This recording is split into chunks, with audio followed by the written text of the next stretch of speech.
T-minus 20 seconds.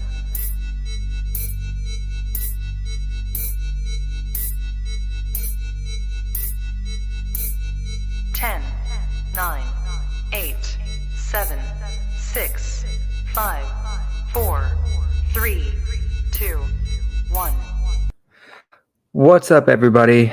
Welcome to a fantastic Monday night. I mean, 16-3. What else could you ask for? Real barn burner.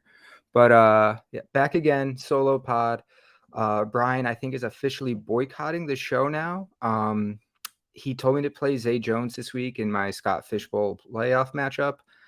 I played Sky Moore instead, or Damian Pierce instead, really, which hurt.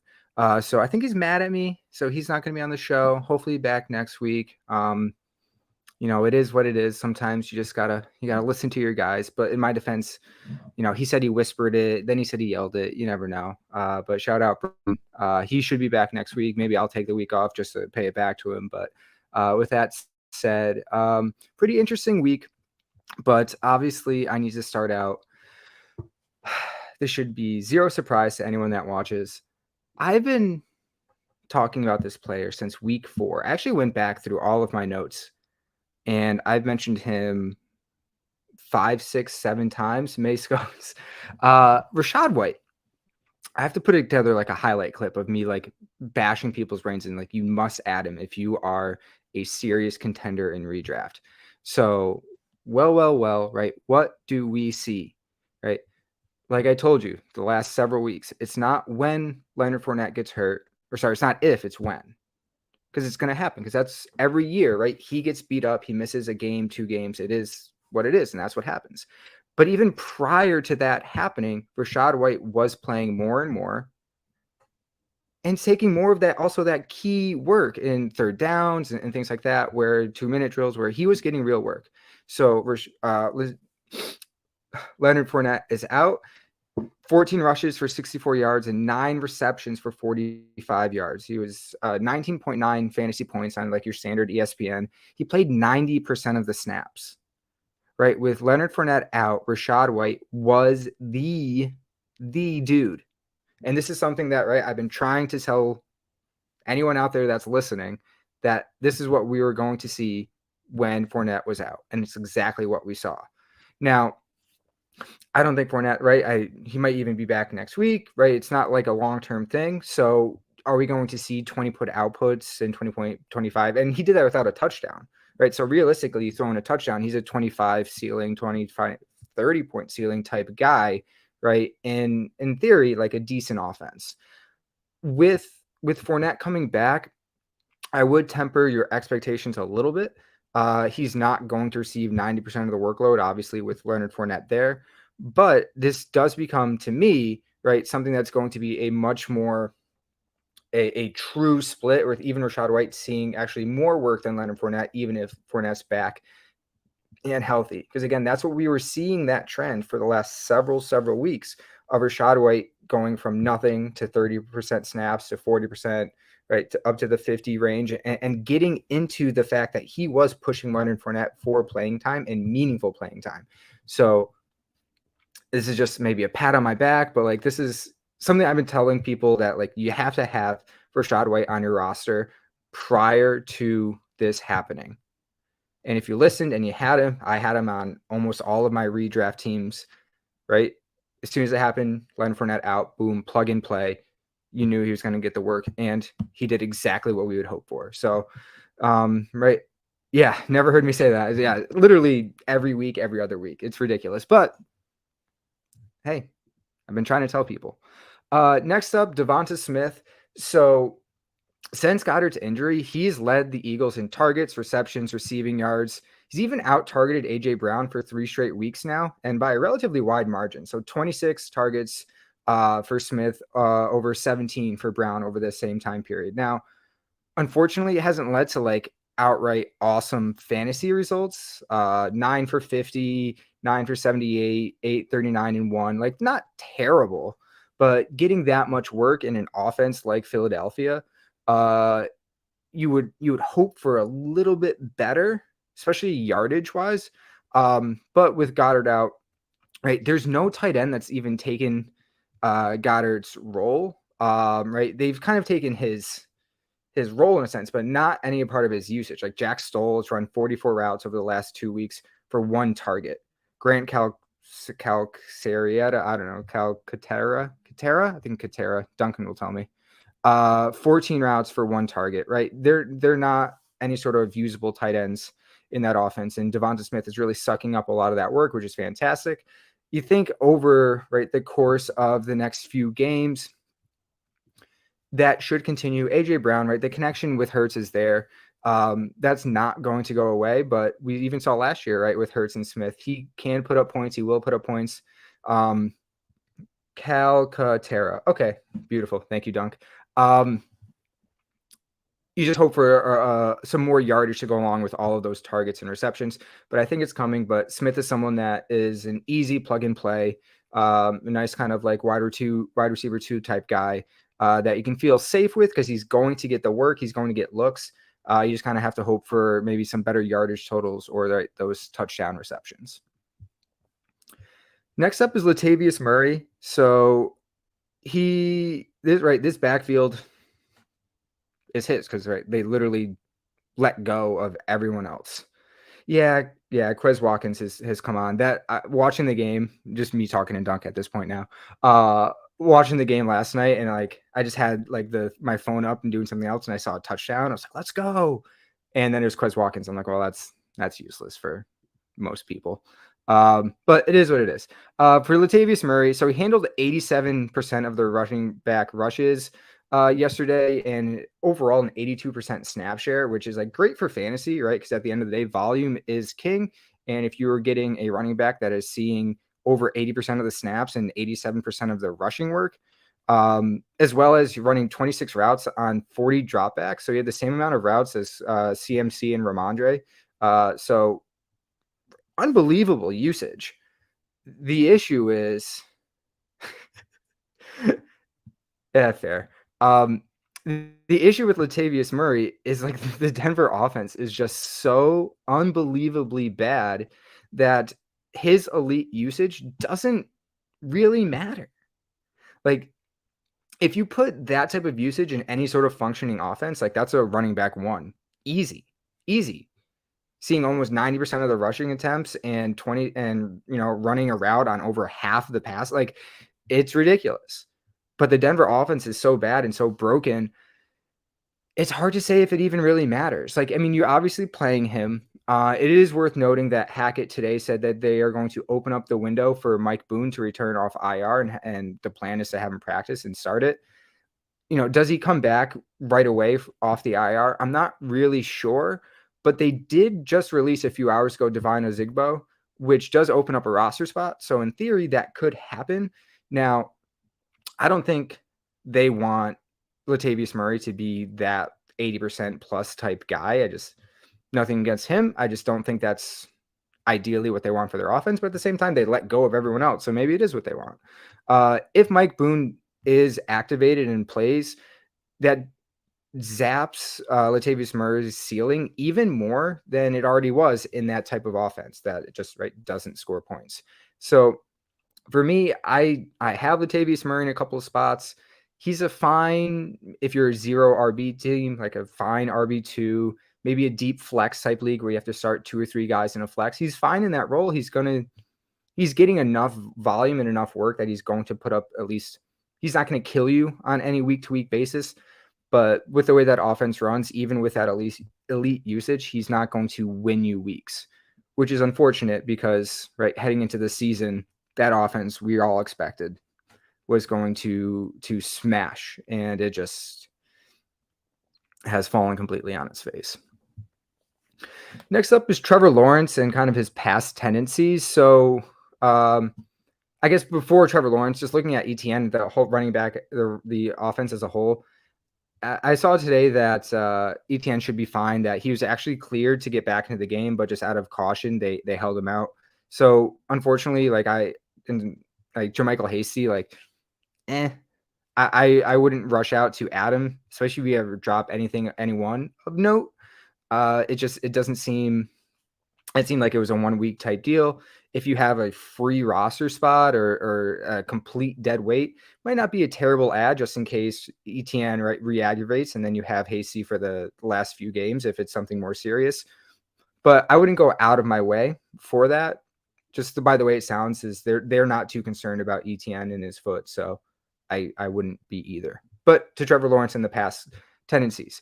So essentially is two receivers there, right? It's Christian Kirk and Zay Jones, and everyone else has really fallen by the wayside for those two guys, especially over the last few weeks. Now, what's really interesting about those two is their targets are really dictated by the type of coverage that the defense is running. So Jacksonville's played 6 games where the opposing defense has run zone coverage over 70% of the time on pass plays. So for that, Christian Kirk is averaging 6.5 targets, 4 receptions, 46 yards, 4 touchdowns. Zay Jones, 6.5 targets, again, matching Kirk, slightly more, 5 receptions and 48 yards. But in games where opposing defenses run less than 70%, right, again, their usage is the same, 10 targets to 10 targets, 6 receptions for Kirk, 7 for Zay Jones. But Kirk is getting 90 reception yards and 3 touchdowns to 68 yards and a 1 touchdown for Zay Jones. So really what that all boils down to, because it's a lot of information coming at you fast, the difference between those two guys really isn't all that much, right? Especially for the fact that Zay Jones' rostership is very low. I think it's 32% on ESPN, and I miss Yahoo and Sleeper, but I do know it's very low on those shows, those platforms as well. So if you need wide receiver help, Zay Jones is a fantastic ad for the fact that he's getting very comparable work and usage to Christian Kirk, but for whatever reason, right, people see Christian Kirk and Zay Jones, obviously they don't see them as the same player, even though they're getting similar amounts of work.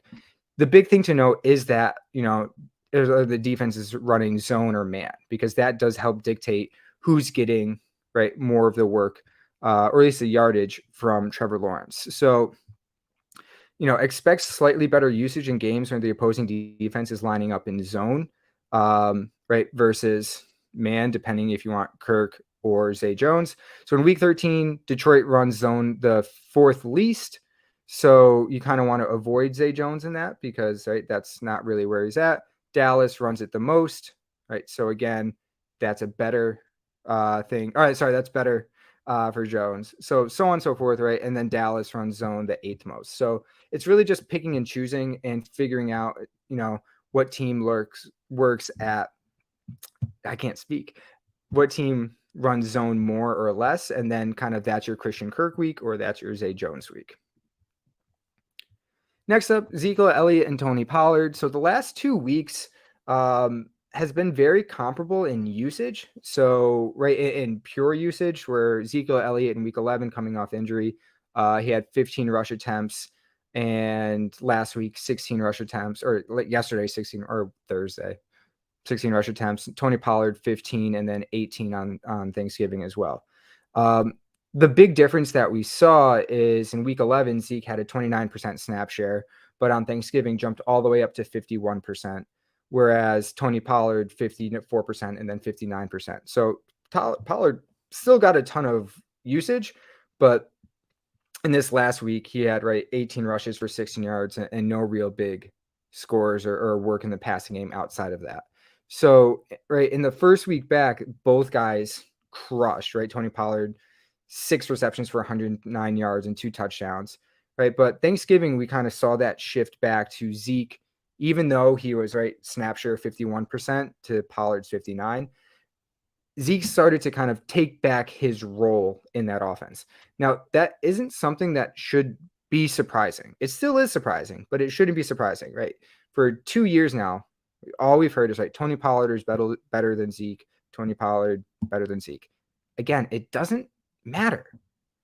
You have to take actual football out of it for a second and realize Jerry paid Zeke Elliott way too much money for Zeke not to be the guy. It's stupid. It's dumb, but it's true. Jerry paid him so much that you have to get him out there and playing the game and getting a ridiculous amount of the work, even if it's 50%, if he doesn't deserve it. because of the price tag that comes along with it. So what that kind of means to me moving forward is Zeke is obviously going to get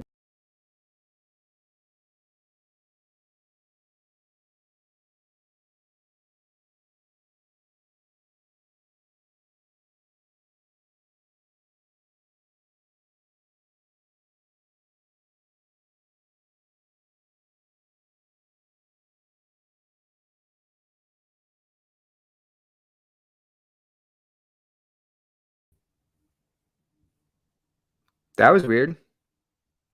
Yeah, this thing just dropped on me. All right. I guess I'm back. I hope I'm back. Yeah, that was really weird. All right, technical difficulties. But I think, as I was saying, I don't even know where I dropped off. Ezekiel Elliott, I don't think he is going to. He's kind of a must start just for his usage. But for Tony Pollard, I don't think he's dead in fantasy. I know, right? Last Thursday was kind of a letdown. Right, everyone was excited for their usage in week 11, and week 12 didn't match up. But I think if they're both healthy and they both need to stay healthy. Oh, Dunk, that would have been actually I can sign off again if you want to take over. We get the Kyle and Adam thing going again. But I think if Dallas truly wants to make a run at the Super Bowl, they need both Ezekiel Elliott and Tony Pollard healthy and active on their roster and making plays on the offense. So I really think what we see going forward is Zeke goes back to that RB2 type role. Pollard's probably more of that flex, where they both have elite upside, right? Just being in that offense and the receiving ability and just the explosiveness that Tony Pollard offers versus the goal line carries and just the constant usage from Ezekiel Elliott. They both offer very elite upside, which is very, very rare for an offense to have two running backs that can do that, but they do. I think you just need to temper expectations now for Tony Pollard a little bit more than normal because with Zeke back, he's going to get 50+% of the work, and it is what it is. All right. Oh, also, Cowboys thing. Michael Gallup, I kind of talk about him here and there throughout the year as well. 8 targets on Thanksgiving, up from a blip from 4 the week before, which is really good to see. Again, I do still think he is someone that can make some noise in the last few weeks of the season. Again, coming off that ACL, it takes a while to get back into the swing of things. And as we see that offense continuing to get better with Ezekiel Elliott back, is a good thing for that offense. Again, it's just kind of how they run things. I think it's good for them. So Michael Gallup, I still like for the end of the season, nice little second half surge I think we have in our future. On to our quick hits. Darnell Mooney out for the season. That really sucks. The only person I'm looking forward in that offense is Cole Kmet, who's obviously rostered at this point. I would imagine in all of your leagues. Claypool, I get he finally saw some work in the game, but that wasn't Fields, and it might not be Fields moving forward. Who knows? But he's been an afterthought in that offense the entire time since they've traded for him. He may be forced into it, but right now I'm not going out of my way to even add him, or I think he's around 60% or more in a lot of leagues. So I wouldn't force him into a lineup. He's someone that I need to see to believe. Next up, this is from Mike Herndon, snap counts on passing plays from Sunday's game for Tennessee and Cincinnati. Robert Woods led with 32, but Treylon Burks went up to 31, which is great to see because Westbrook-Ikhine has 29. So we finally passed Westbrook-Ikhine in snap counts on those pass plays, which is really good. Obviously, his fantasy output from yesterday was aided by the fumble recovery in the end zone, but the fact that he is seeing more and more work in that offense and now starting to fully take on that wide receiver 2 role in regards to like the route percentage and everything like that is great. Again, we always see some rookie wide receivers having that second half surge. He was hurt, now he's coming back, and right in a matter of just 2 games, he's really starting to cement himself as that wide receiver 2, and frankly as the lead playmaker in that pass catching role. So really, really like Treylon Burks moving forward. Think you could have a great end of the season. Speaking of another wide receiver that is coming out from injury, though not a rookie, Keenan Allen. So this is from Adam Levitan. On 53 Justin Herbert dropbacks, Keenan Allen ran 49 routes. He's back. He's back to being the guy, and especially as long as Mike Williams is out, which he was, I guess, close-ish. He could be back soon, but Keenan Allen's the guy, and that's very good for that offense. The more playmakers they have, the more points they score. The more they're online. What's going on outside? The better it is. So Keenan Allen all the way back. For the Patriots, I'm still mad about that terrible ruling about the catch. But with that said, I wouldn't be fooled by Nelson Aguilar's output. He went 6 for 65 and 1 on 8 targets, which is really nice to see, just like as a Patriots fan, like, oh, wow, hey, we paid this dude some money. He's actually doing something. But that really had more to do with Jacoby Myers being hurt for most of the game. I wouldn't go out of your way. Don't think that's a trend. That'd be shocking to say if that continued. I mentioned it last week. DeAndre Swift was at that point. I'm like, I don't really think he's a must start at this point, and that continues. If you really have no better option, I'm fine with it. Go for it, whatever. He still is an elite talent, but he's just not getting the usage that he needs or we need, as fantasy people. So don't force him into your lineups at this point. It's just that's kind of what it's become for this season for him. Speaking of no longer must starts, Dameon Pierce. So I thought last week was kind of a blip, right? He's been 15 or points or approximately more, over 11 or 12, all weeks since week 2. And I'm like, oh, well, it was a bad blip, but we'll be back again this week. And boy, was I wrong. So in the last 2 games, he has 15 carries for 16 yards. That is awful. So again, no longer a must start. Their offense is terrible. They're getting just absolutely smashed on the offensive line. Teams are stacking the box. It was a fun run. If you were able to flip him in Dynasty for a first, like me, good for you. If you're left holding the bag for Dameon Pierce, hope for a quick up week in the next 2-3 weeks and sell.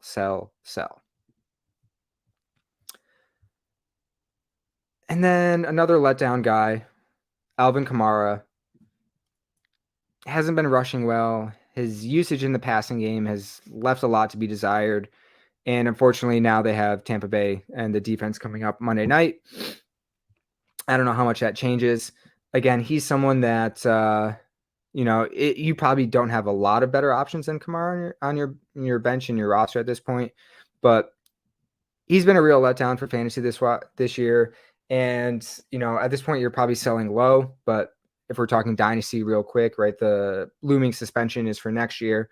So if you have any chance to get rid of him, now is your time before the suspension happens. But the other owners you're probably selling to also know that as well. So you're selling at a low point, but sometimes selling at a low point is better than selling at no point at all. All right. So with that said, we'll end it with our Robbie Anderson of the week. We won't do any animal facts today out of honor of Brian boycotting the show. So no animal learning for anyone else as well. But our Robbie Anderson of the week award goes to, unfortunately, Mike Evans. So on 9 targets, he had 2 receptions for 31 yards, and really one of those was most of the yards. So again, coming off a bye, really thought that offense and Brady and Tampa was just going to figure it out, and some terrible clock management at the end of the game. But they blew it, and their season, they need to figure it out quick if they're going to make a run before that gets blown up and goes down the path of the LA Rams here as well. So that said, 24-minute show, not terrible. Dropped out in the middle for some reason, but thanks for tuning in. We will see you next week, and Brian should be back at that point, so he'll bring the smarts and the animal facts. All right, everybody. Peace.